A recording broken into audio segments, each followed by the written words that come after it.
Minabalitaan ka, hindi mo naman nalaman kung anong paliwanag ng kabilang partido. Bumuo ka na agad ng pasya kung sino ang tama at mali, sino ang masama at mabuti. Isang uri na naman ng judgment. Huwag daw manghuhusga. Matthew 7:1-2, ang Panginoong Jesus, sabi niya, do not judge. This is another echo of what was said. Or you too will be judged.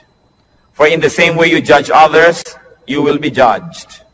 And with the measure you use, it will be measured to you. What will happen if we judged? Ano pong mangyayari pag tayo naghatol sa kapwa? Malinaw na malinaw ang sinabi. You too will be judged. Pag ikaw ay humatol, hahatulan ka rin nino ng tao at ng Diyos.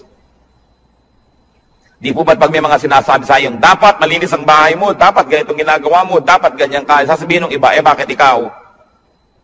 Kasi ikay humahatol, hahatulan ka rin. Pero, ang mas masakit doon, hahatulan ka ng Diyos. At yun ang mabigat na hatol. At ano naman po ang problema kung hahatulan tayo ng Diyos? Well, you will be found guilty. Tiyak na pagka Diyos ang naghukom sa atin at tayo'y sinukat, tayo'y kulang. Tayo'y tinimbang, siguradong tayo'y kulang. Sapagkat sabi sa Romans 3:23, for all have sinned and fall short of the glory of God. Lahat ay nagkasala at kinapos sa kaluwalhatian ng Diyos. May exempted ba? Exempted ba ang mga taga-Bacolod? Exempted ba ang mga taga-Las Piñas? Hindi. Sabi, lahat ay nagkasala at kinapos. Romans 3:10-12, as it is written, there is no one righteous, not even one. There is no one who understands, no one who seeks God. All have turned away, they have together become worthless. There is no one who does good, not even one. Sa tingin ng langit, walang gumagawa ng tama. Lahat ay nagkakamali, panapanahon lang. Kung minsan ay tamang-tama ka ng 2 araw, sa pangatlong araw, nadapa, may mali na. Yun namang iba, hindi na talaga tumabangon sa pagkakadapa, permanente nang nakadapa.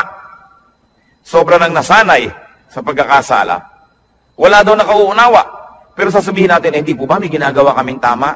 Subalit sabi rin sa Bible, ang pinakamagaganda at pinakamalilinis nating gawa ay para lang basahan. Kung ito ay hahambing sa kalinisan ng Diyos, kulang at kulang pa rin. Kaya walang maaring magyabang na sasabihin niyang ako'y tama, so pwede na ako ngayong manghusga ng iba. Ako'y maayos, so pwede ko na ngayong hatulan ng ibang hindi maayos. Sapagkat maaring maayos kayo ngayon, hawak niyo ba ang bukas? Nakatitiyak ba tayo? Napakarami pong naririnig ko nung araw, mga magulang, kung pintasan yung mga anak na dalaga ng kapitbahay, ng mga tagarong kabilang kalye.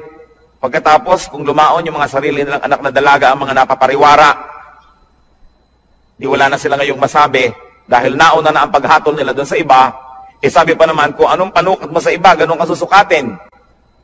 Sobra kang mahigpit sa iba, magiging mahigpit din sa iyo ang Diyos. Yan ang problema pag tayo po'y humahatol agad.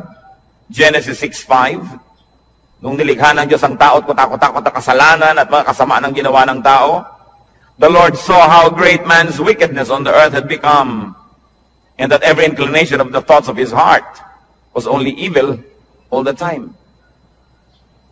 Nakita ng Panginoon kung gaano naging kasama ang puso ng tao na wala siyang hinahanga, diniisip, kundi ang gumawa ng kasalanan. What will happen if you did not judge others? Well, you will not be judged. Yun ang blessedness. You will not be judged by people. Kasi hindi ka mapagsasabang, bakit ikaw? Bakit ikaw? Kasi wala kang binibitawang mga salita na humahamak sa iba at humahatol sa iba. So bakit kasi silipin? Pero ang mahalaga, God will not judge you. Hindi ko po alam kung naranasan nyo na mga kapatid, mga kaibigan, na talagang may ginawa kayong masama, talagang mali. Tapos huling-huli kayo at wala na kayo talagang maikakatuwiran. At ang kailangan nyo na lang talaga, awa ng kapwa. Ang kailangan nyo na lang talaga, maunawaan kayo, patawarin kayo. Kung tayo nalagay na sa ganung mga kalagayan, alam natin kung gaano kahina ang posisyon ng isang taong may kasalanan. Kaya ang inaalok ng Panginoon, patawad. Napakataas ng Diyos. At sa kanyang kabutihan, sa ating mga kabiguang siya'y abutin, ay minarapat niyang dumukwang, yumuko at tayo'y abutin. Lumilinis tayo, hindi dahil tayo malinis, kundi dahil tayo'y pinapatawad lamang. Kaya tayo na tumatanggap ng patawad ng Diyos, sino tayo para hindi magpatawad ng iba? Tayo na nangangailangan ng kanyang kabutihan, sino tayo para hindi maging mabuti sa iba? Napaka-importante mga kapatid, you want to be blessed, do not judge. Pero araw-araw, gaano karami ang inyong binibitay? Gaano karami ang ating ipinapasilya elektrika, pinibigyan ng lethal injection? Gaano karami ang sinisira natin ng puri, pinapakulong natin, sinasaktan natin dahil sa ating mga bibig? Hindi nyo pa alam kung bakit nagkagulo yung dalawang tao, may kakampihan na kayo agad. Pag may nakagalit ang inyong anak, ang inyong kapatid, ang kapatid nyo anak at anak, lagi ang mabuti at ang laging masama ibang tao. Wala pa akong nakitang magulang na yung anak niya nag-drugs, napariwara, gumawa ng mga masama, nasasabihin niya, naku, masama ang anak ko. Wala. Laging nahawa sa masasamang kaibigan.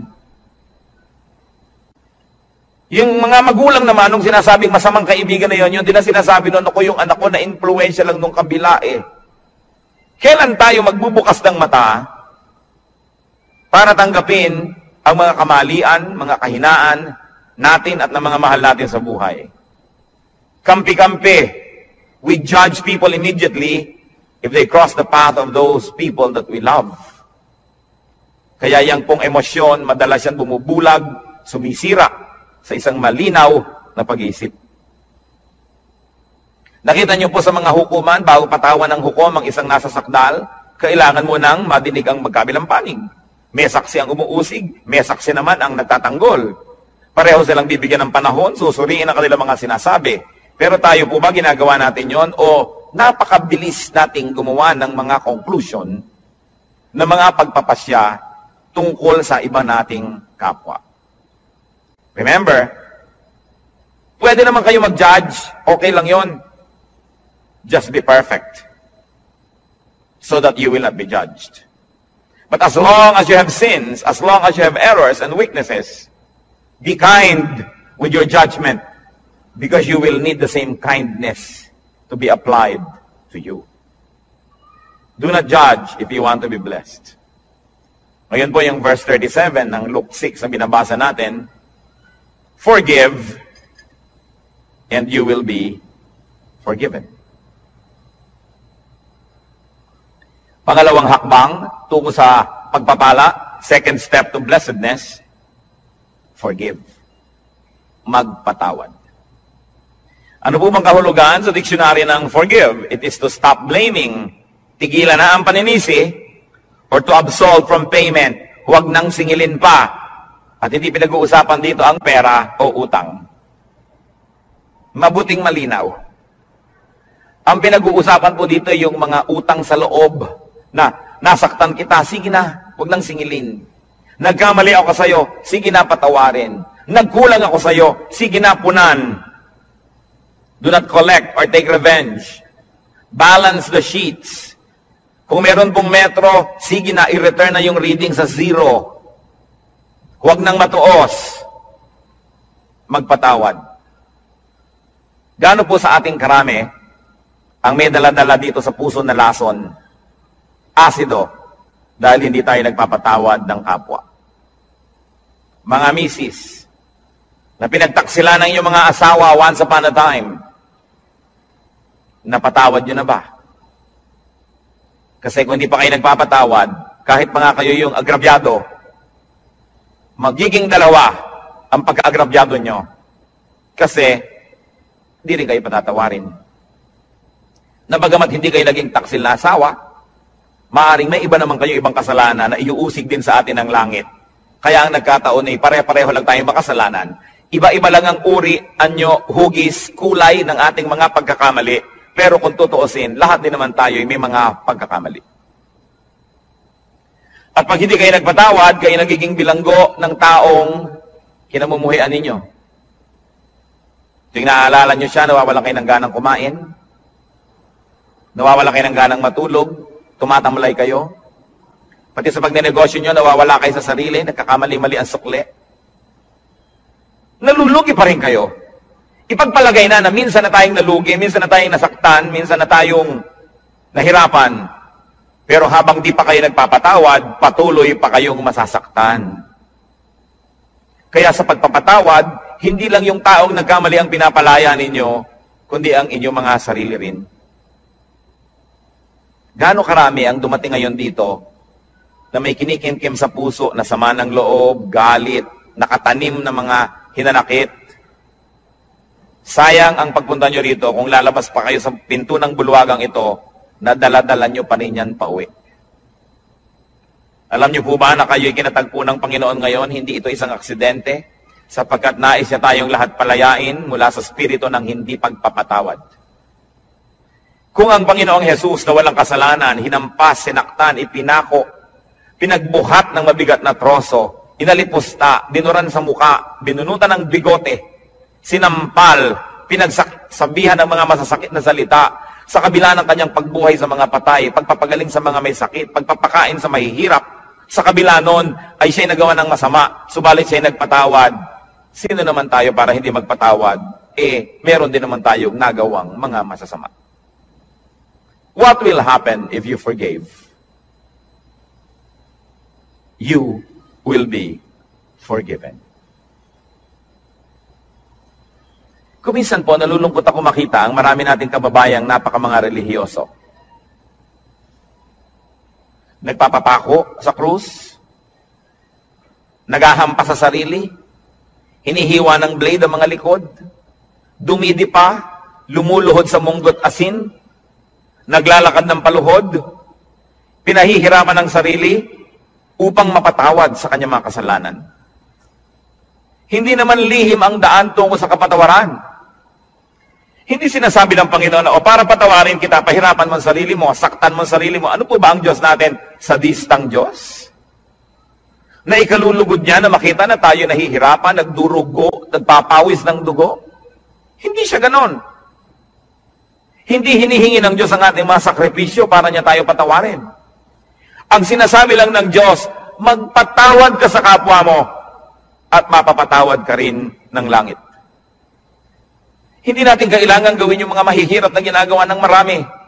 Kaya nakakalungkot po sapagkat ko ang Biblia, ang salita ng Diyos ay hindi nakabukas at hindi tinatanggap ng bukas na puso. Maraming ginagawa ang taong nasasayang.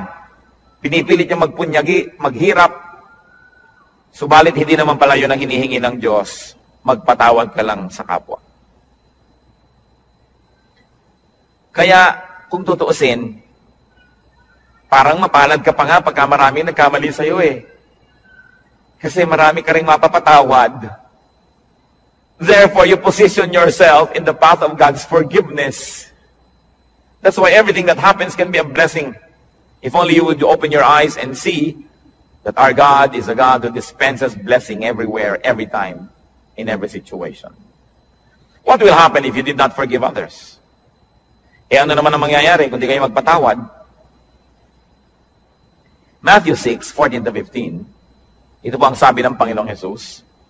For if you forgive men their sin against you, your heavenly Father will also forgive you. But if you do not forgive men their sins, your Father will not forgive your sins. Yan po yung dasal nating Ama namin. Patawarin mo po kami sa aming mga utang, gaya rin naman ng pagpapatawad namin sa nagkakautang sa amin. Forgive us as we forgive those who trespass against us. Patawarin mo kami, gaya rin naman ng aming pagpapatawad. So ang sinasabi, Lord, kung kami po ay mahilig magbigay ng patawad, edi mahilig din kayong patawarin kami. Kung ayaw po namin magpatawad, huwag nyo rin kaming patawarin. At kung binibigyan po namin ng limitasyon ng aming pagpapatawad, na sinasabi natin, pangatlong beses mo nang ginawa yan, sa susunod, di na kita patatawarin, Lord, ganun din pong gawin nyo sa akin. Pag 3 beses na ako nagkaroon ng isang kasalanan paulit-ulit, sa ika-4, huwag nyo na po akong patawarin. Nauunawa po ba natin ito? na kung tayo'y hindi nagpapatawad, tayo rin ang nalulugi. Forgiveness is a bridge. Don't burn the bridge over which you too must pass. Kung minsan sa kahigpitan natin, ayaw nating may makatawid, sinunog natin ang tulay, pero yun pala, kailangan din nating tumawid, pati tayo na damay, hindi rin nakatulay. Kailangan ang pagpapatawad. Sasabihin ng iba, Pastor, napakahirap naman po yata yung magpatawad. Agree ako sa inyo. Yes, mahirap. Pero di po ba mas mahirap hindi magpatawad? Naaalala mo pa, sumasakit pa yung dibdib. Lumulungkot ka. Tumataas ang iyong blood pressure. Pagka naaalala mo ang mga gumawa sa'yo ng mali. Mahirap magpatawad, pero mahirap ding hindi magpatawad. Hirap din lang at hirap ang gawin nyo na yung sa panig ng Panginoon, yung inuutos niya magpatawad. At yan po ang dalangin ko ngayon, kung tayo merong daladala sa puso, dapat patawarin. Siguro parang pelikula na pumapasok sa screen ng inyong utak ang mga mukha ng mga taong ito. Patawarin nyo na. Alang-alang kay Kristo. At kundi malang alang-alang sa Kanya, mga kapatid, alang-alang sa inyong sarili. Sapagkat malinaw ang sinabi ng Panginoon, ang hindi nagpapatawad ay di rin patatawarin ng Ama sa langit. Kailangan ng isang himala para yan mangyari. Kailangan ng hipo ng Espiritong Banal para tayo magkaroon ng pagpapatawad. At yan po ang hihingi natin sa Diyos ngayon. Isang makapangyarihan na hipo niya. Magkaroon ng himala sa ating puso. Magkaroon tayo ng kakayahang magpatawad. Bagamat hindi sana yun ang gusto natin. Kuminsan ay ang gusto natin maghiganti. Subalit hindi yan ang paraan ng Diyos. At ang gumaganti, nagagantihan uli, magagantihan, hindi na matapos ang gantihan. So if you do not forgive, you will not be forgiven by people and by God. You will remain guilty. Therefore, you will be judged. And in the end, you will be condemned. Pangalawa pong hakbang, forgive. Pangatlong hakbang, tungo sa pagpapala, give. Napakalinaw po ng sinabi, give and it will be given to you. Magbigay ka at susuklian ka. Bibigyan ka rin. At ano po, higit sa ibinigay mo, ang ibibigay sa iyo. Kasi, sukat na tama, sisiksikin, liligligin, aalugin, at umaapaw pa ang ibibigay sa atin. Wala tayong kalugihan. So give to people. Give people your 3 T's. 3 letrang T. Time, talent, treasure. Ibigay natin yan sa tao. Lalo sa mga mahal natin sa buhay. Nagtataka naman ako sa mga tao na nag-aaway-away ang magkakapatid dahil sa kaprasong mana. Natitikis ang mga kamag-anak na may sakit, may pagdurusa. Samantalang meron naman pwedeng itulong. Sabi, give. What we do to people is counted as done for and given to Christ. Alam niyo po ba na ang pagbibigay sa tao, lalo yung hindi nakakaganti, hindi makakapagbayad, ay inaari ni Kristong sa kanya ibinigay at kung ganon, siya ang magbabayad. Ano po ba ang tunay na pagbibigay? Yung ang binibigyan mo ay walang kakayahang gumante ng mabuti rin. Kasi kung may kakayahan, binigyan mo lang, baka investment lang yan, puhunan, namumuhunan ka lang. Nagbibigay ka ng maganda dahil may kapangyarihan siyang magsukli sa iyo sa panahon na kailangan mo siguro ang tulong niya. Hindi niyo ba napapansin, pagka mayaman ng may birthday, mahal ang mga regalo? Tapos pagkapuha natin, mahirap ang may birthday, kung ano-ano lang ng mga binalot na kalendaryo. Mga tuwalyang may mga sulat na inchik na good morning, na isang laba mo lang, gapak-gapak na. Kasi mahirap ka eh. Baka hindi ka makapagbigay ng mamahalin sa birthday niya, so ba't kanya bibigyan ng mahal? So, hindi nagbibigay ng mumuhunan. Pero kung tayo po ay mga kamaralita, may nagregalo sa atin ng napakahalagang bagay, alam nilang hindi natin kayang suklian yon, yun ang tunay na nagbigay. So, pati po ang ating mga pagbibigay, susuriin natin, tayo ba'y nagpapadama lamang, namumuhunan lamang, o nagbibigay talaga? Sa palagay niyo po ba, ay maipagkakaila natin sa Diyos ang tunay na laman ng ating puso? Ang Diyos ang sumusukat, maging na mga iniisip natin na lingid sa ating kapwa-tao. At sabi nga sa Bible po, sa oras ng paghuhukom, sasabihin ng Panginoon, hali kayo mga hinirang, mga pinagpala. Nagugutom ako, pinakain ninyo ako, nagiginaw ako, binigyan niyo ako ng balabal. May sakit ako, dinalaw niyo ako. Nakulong ako, nasa piitan, helpless, powerless. Pinuntahan ninyo ako. Dito ang inyong gantimpala. At sabi ng mga tao, kailan naman po namin nakita na ganun kayo? Diyos naman kayo. Sabi ni Lord, Aba, lahat ng taong tinulungan ninyo, inaari ko na sa akin nyo yun ginawa. May tanong ako sa inyo. May gumawa ng mabuti sa anak nyo. Di ba tinatanaw nyo? Di ba mas natutuwa pa nga tayo na sa birthday ng anak natin may nagregalo kaysa sa sarili nating birthday? Di ba't kung may mga regaluhan sa Pasko, tinitingnan nyo yung anak nyo kung may nag-aabot man lang kahit isa at nasasaktan ang puso nyo na walang nagbibigay sa kanya? Lahat ng tao, likha ng Diyos. Mahal niya ang lahat ng tao. Pag nagbigay ka sa isa niyang minamahal na tao, lalo yung kapuspalad, yung walang pumapansin, hindi kaya niya alam? Hindi kaya niya tinatandaan? At sasabihin niya, balang araw, susuklian ko ang kabutihan mo. Kahit ngayon pa lang, susuklian ko na, sapagkat mabuti ka dito sa aking mga nilalang. Di ba't pag may sumasakit sa kalooban ng ating mga anak ay tayo unang-unang nasasaktan? So kung may sinasaktan kang tao, sa palagay mo ba hindi mo sinusugatan ang puso ng Diyos? Kung meron kang taong hinuhusgahan, pinag-uusapan, chinichismis, inaagawan ng asawa, inaagawan ng pera, nilalamangan, hindi kaya natin pinalulungkot ang puso ng Diyos. Kaya ang sabi niya sa Matthew 25:45, I tell you the truth. Whatever you did not do for one of the least of these, you did not do for me.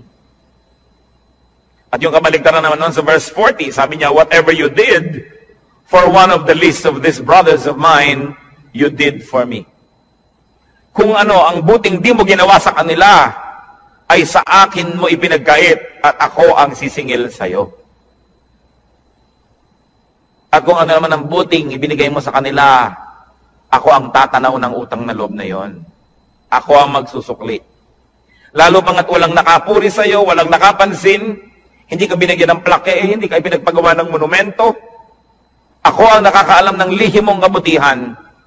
At sabi sa Biblia, yung ama na nakakaalam ng mga lihim na gawang kabutihan, ang siyang magbibigay sa atin ng pagpapala.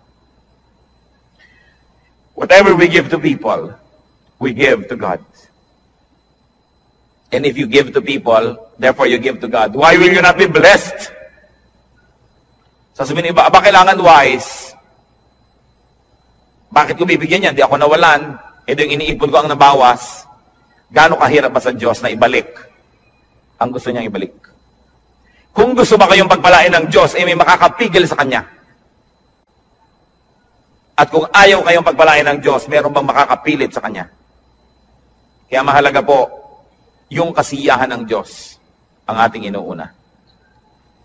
So we give to people, any people, the least of people. But we also give to Christ's workers. Whatever is given to Christ's disciples, whatever is given to Christ's workers and servants, is counted as given to Christ. Mark 9:41, sabi ng Lord, I tell you the truth. Anyone who gives you a cup of water in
Naroon ba naman na darating kayo sa church ay aabutan nyo man lamang ng kalahating kilong longganisa galing sa lokban?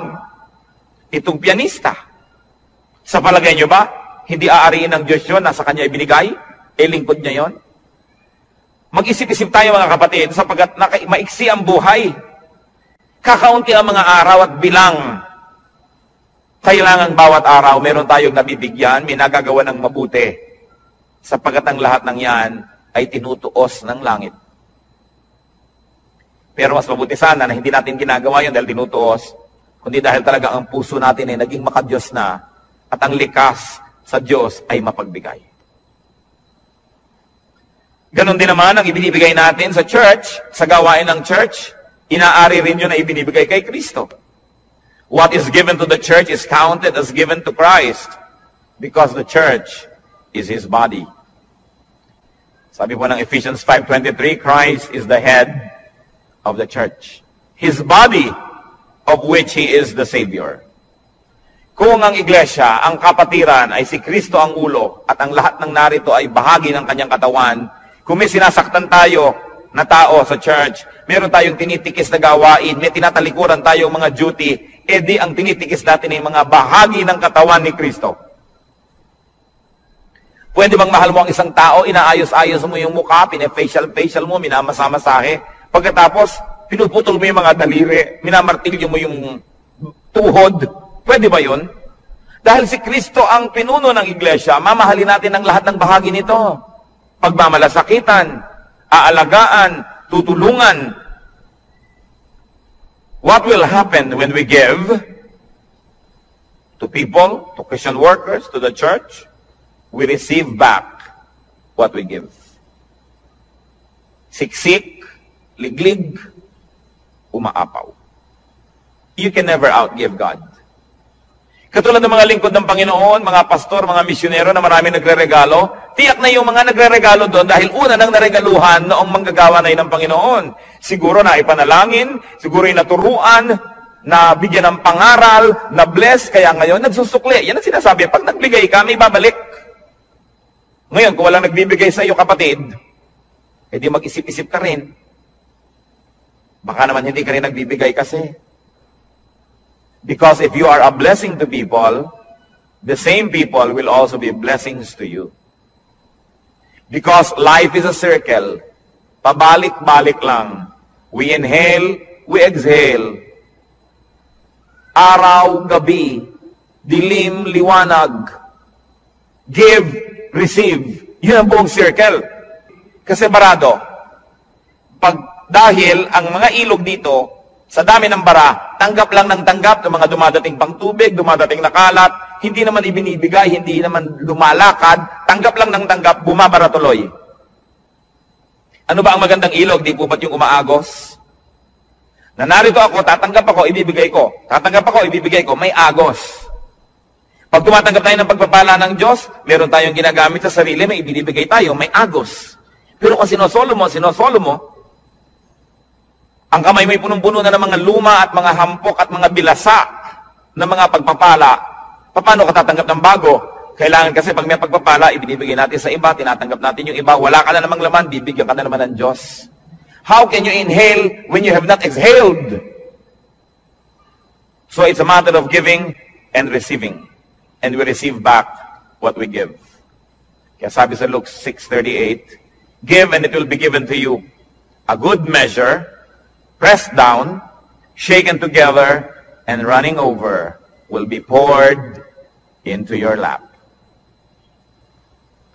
At sa Luke 6:38, for with the measure you use, it will be measured to you. Kuripot po ba kayo sa kabutihan? Magiging kuripot din sa inyo ang langit.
tayong mga tao. Unang-una, kalayaan mula sa judgment, mula sa paghuhukom.